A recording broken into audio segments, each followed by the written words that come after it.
We are welcoming you back to Neyland Stadium in Knoxville, Tennessee. What you have to do is put a roof on top of the defense, meaning keeping your two safeties back. You cannot keep leaving these corners on. 8:34 remains in the first quarter. Tennessee's going to run it to start. Thomas, part of that rotation, the transfer from Duke.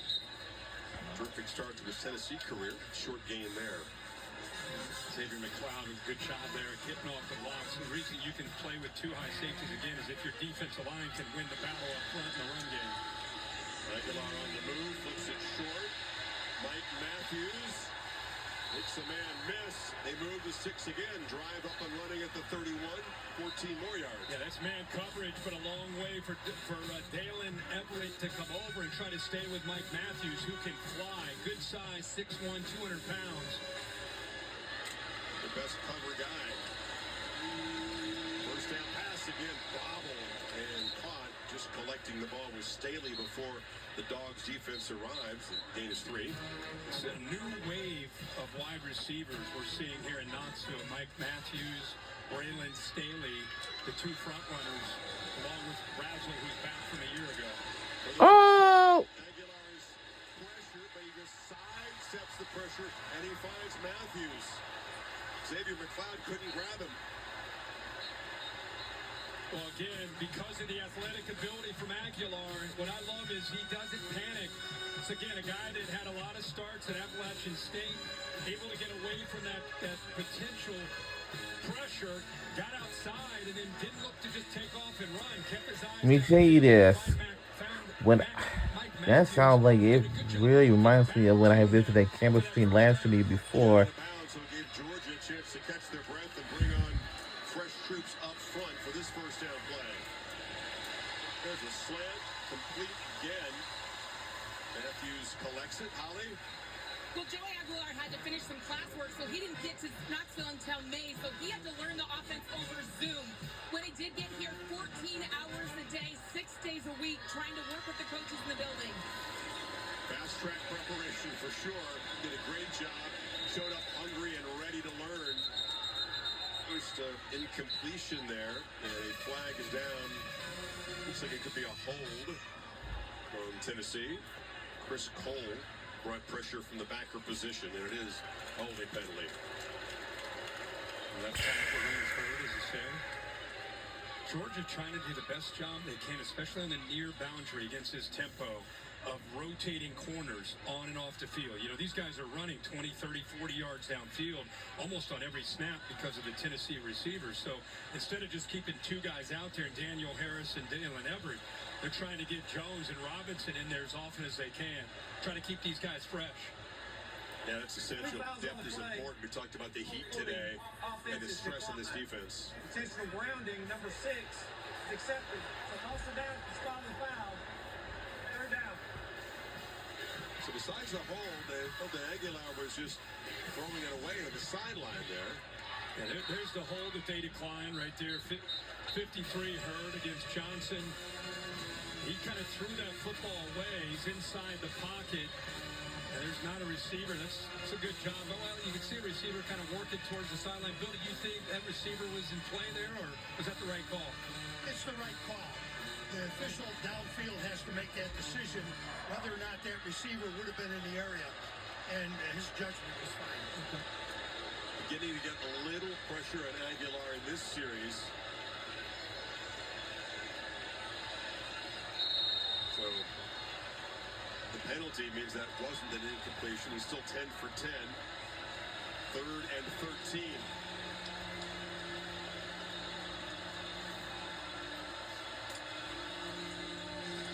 Dogs drop and play coverage. And incomplete on the far sideline. And Tennessee runs and gets a flag. That's Robinson. Tough start for him. Guarding Matthews. Yeah, Matthews just got to the top of his route, wanted to try to work back, but there was a hold there by Robinson, and like you said, second time he's been called for interference. First one was declined. This one they'll take.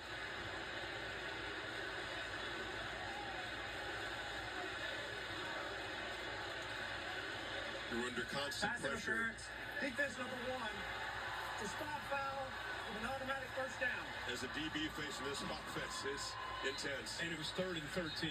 So Tennessee's able to catch a break. Kirby Smart boy. He finally had Tennessee behind the sticks. Had a chance to get this defense off the field, but the pass interference, they're going to get Ellis Robinson off the field. Because I'm pretty sure a lot of these games are like very, very, you know. Play fake. Again, Zippin Staley makes the catch and falls forward to the 33. Already 3rd catch for him. It's not overlook the accuracy that Aguilar's throwing with, not just statistically, but the reality is yards after the catch. He's putting it in a place where the receivers can catch the ball and have a chance to run with it. Star Thomas, quick burst and then runs into traffic. Be a couple yards short on 3rd down and 2 now. Pretty good when you, all the talk about Aguilar and his travels, and he was at App State, and he went to UCLA, and now he's a quarterback here in Knoxville. How would he be? And he's 11 for 11 to get this game started for 185 yards.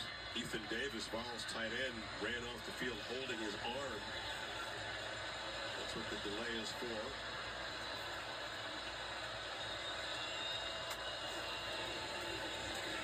Thomas falls forward. Another first down inside the Georgia 30.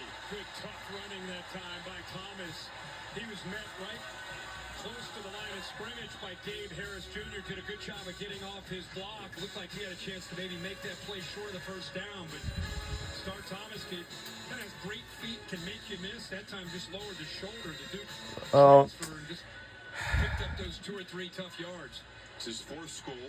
Quite a few guys on I might fly down to Georgia this, you know. Stops. Coffeyville Community College, New Mexico State, before going to Durham. 1 year now, Tennessee. Pitch on the edge, Staley again. Between a couple defenders, dragged down to the 22. Excuse me, that's Matthews. Remember, Chris, you asked me at the beginning of this drive, what can Kirby Smart do? And I mentioned putting a roof on top. The reason you do that, you make Tennessee, instead of that explosive play, you make them have to drive the football. It's the 10th play. This will be the 11th play of this drive. So Tennessee finding answers to those safeties sitting back. Across the middle, Kitselman. And the tight end makes another impact play. The Vols got a first down in the red zone, 9 more yards. Again, safeties are back. You got to make plays underneath, and then if you're throwing the ball accurately, you get the tight end and the receivers a chance to pick up those valuable yards after the catch, and that's what we've seen this entire drive, mixed in with a little bit of the run game. Or Bama tight end, one of the alpha leaders of this Tennessee team. First down play fake, end zone. And touchdown Tennessee again. Oh boy.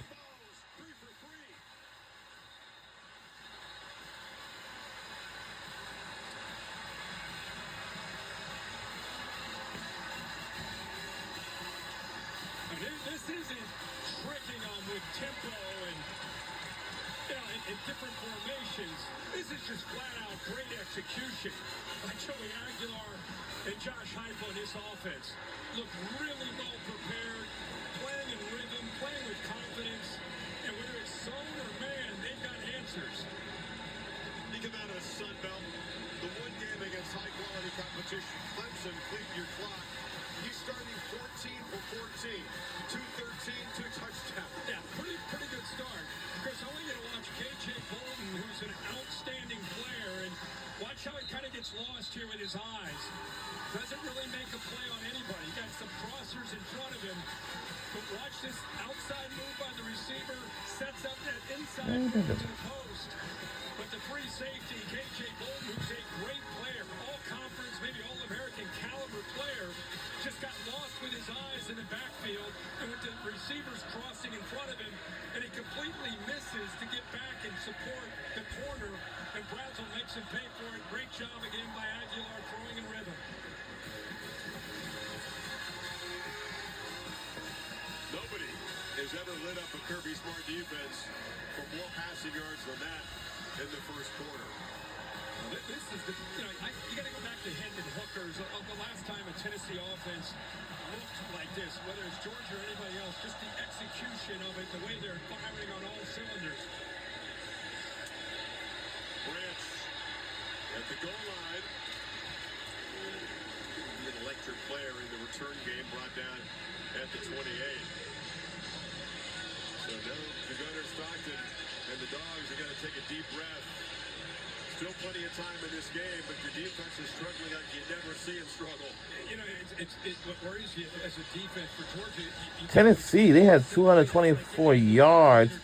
It was like 227 yards, I'd say, and we only have 77 yards for Georgia Bulldogs. Away from you because it's hard to catch up to an offense right now that's executing the way they are.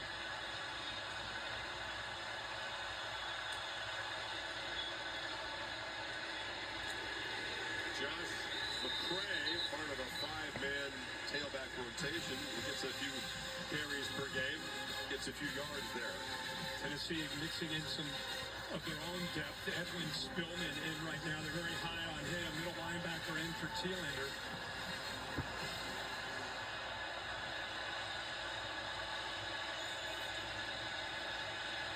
Tough to make a check line of scrimmage with this crowd.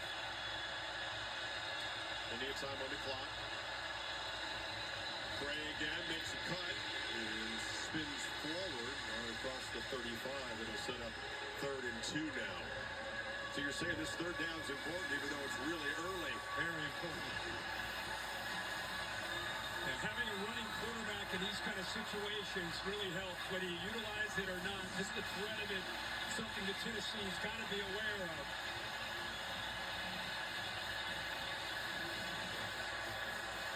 You're going to put him under center.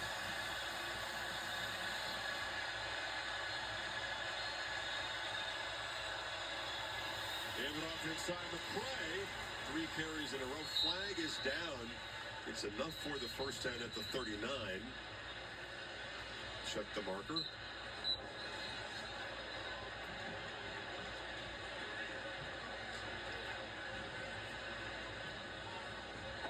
Offside.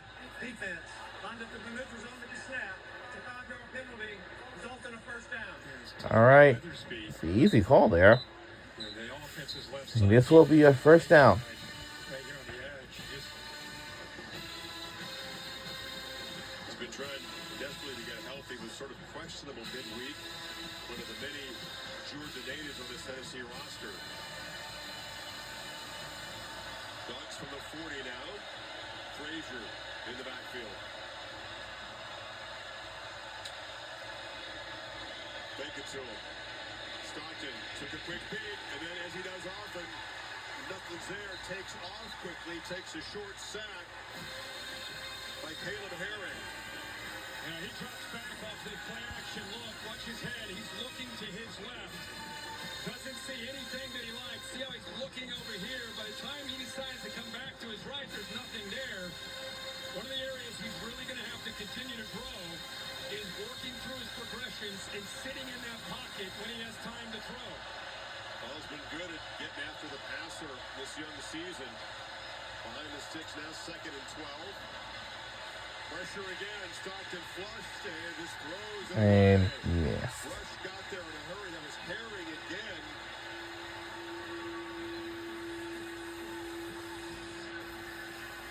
Tyree West in hot pursuit as well. They've got a number of guys that could get after this quarterback. Herring has got great length that showed you that time, the kind of speed he has off the edge. You lose a guy like James Pierce to the NFL, you wonder who's going to be those next guys that kind of step up to do it. Herring there. Joseph in this situation, also a guy 19 that can get after him. It's a committee, isn't it? Swing pass to Cash Jones. The third down specialist had a long way to go and didn't get first down yardage. We'll see if Smart now near midfield feels like going for it on 4th down. They need 4. With the way this Tennessee offense moves the ball, it'd be a gutsy call by Kirby Smart. It'd be a hard count to draw them. On the last third down they had, they were able to We had the cheerleaders over here just a moment ago. Week 3 officially. Jones in the backfield. Hard count with a timeout, and they're going to go for it. Play clock at 2. Uh-oh. They're going to run a play. And And we caught it. And we converted on 4th and 3. they're inside the Tennessee 40. Well, he got to the inside against Boo Carter. This could transfer. Anything on these conversions, we need to pay it off. Receiver does a good job at the release. And we try to keep this chains going.